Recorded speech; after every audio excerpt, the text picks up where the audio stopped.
Hey guys, it's Jonathan, Wrestling Talking the Shop. Welcome back to the channel. Go to Today in Wrestling History for February the 23rd.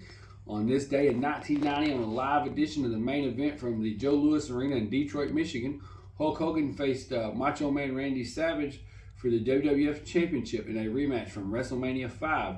The match was supposed to be refereed by the baddest man on the planet, who was seemingly unbeatable, heavyweight boxer champion Mike Tyson. However, prior to the match, Tyson was indeed beaten by the champion for his championship by a huge underdog Buster Douglas in Japan.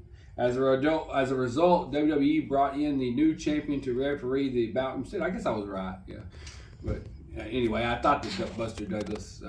There was also plans way back there for like Mike Tyson to come in and like wrestle Hulk Hogan. You know, there was actually early discussions of that. You know, but he ultimately didn't come in until WrestleMania 14. But anyway, on this day in 1997, WCW Super Brawl took place at the Cow Palace in San Francisco. Well, this is the same.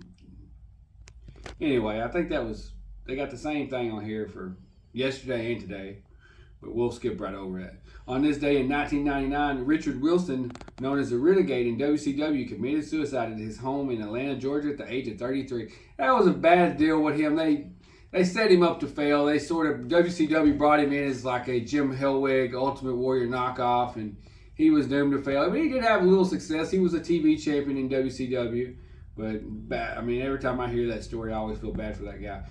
On this day in 2002, Ring of Honor was born when it hosted its first ever event in Philadelphia. The main event of the card saw Low Ki defeat Christopher Daniel and Bryan Danielson in a triple threat match. On this day in 2003, WWE No Way Out took place in Montreal, Quebec, Canada. The main event saw a rematch from WrestleMania 18. The Rock defeated Hulk Hogan with yet another homage to the Montreal Screwjob. Also on the card, Stone Cold had his first WWE match since his dramatic walking out on the company the previous summer when he defeated Eric Bischoff in a short match. Matt Hardy also beat Billy Kidman for the WWE Cruiserweight Champion. That was a bad deal. You know, they wanted Stone Cold to lose in like a King of the Ring tournament to Brock Lesnar, and he said, hell with that, and he walked out. And pretty much we never got Stone Cold's back, you know, on a regular basis since then. But on this day in 2004, on an episode of Raw held in Omaha, Nebraska, Victoria won the WWE Women's Championship in a fatal four-way match against Jazz, Lita, and Molly Hall. 2008, on this day, Ring of Honor's sixth anniversary show took place in New York.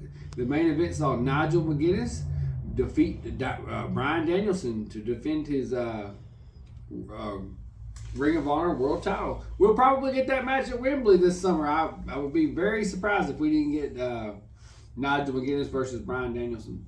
On this day in 2010, WWE brand new show NXT aired in the first episode of the Bradley Center in Wisconsin. The show was very different from what NXT became.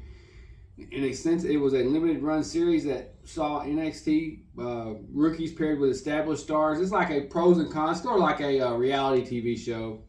And the winner ultimately won a WWE contract. The first ever season saw Daniel Bryan, who was paired with The Miz as his pro.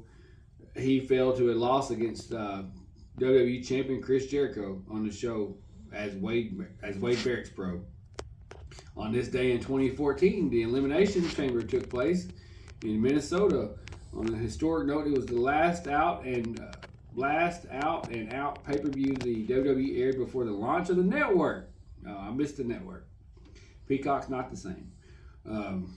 Let's see. Main event saw Randy Orton retain the WWE World Heavyweight Champion in a match against Antonio Cesaro, John Cena, Sheamus, Daniel Bryan, and Christian.